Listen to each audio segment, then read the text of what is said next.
বাবান খেলা করছো? ঠিক আছে, খেলা করো, দুষ্টুমি করবা না, ঠিক আছে?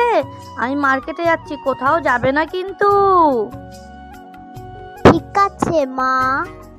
এদিকে একটু শোনো। কি হয়েছে বাবার? পুকুর পাড়ে একটা বট গাছ আছে, সেখানে যাবে না, সেখানে পেতনি থাকে। রাম রাম রাম রাম রাম রাম রাম রাম করে বাবারে, এই সেই বট গাছ। বাবা, একটু দাঁড়াও মা, একটু দাঁড়াও। ও মা, শুনতে পাচ্ছ না? গাছ থেকে ভূত নামলো নাকি? আমি তোমার বাবা।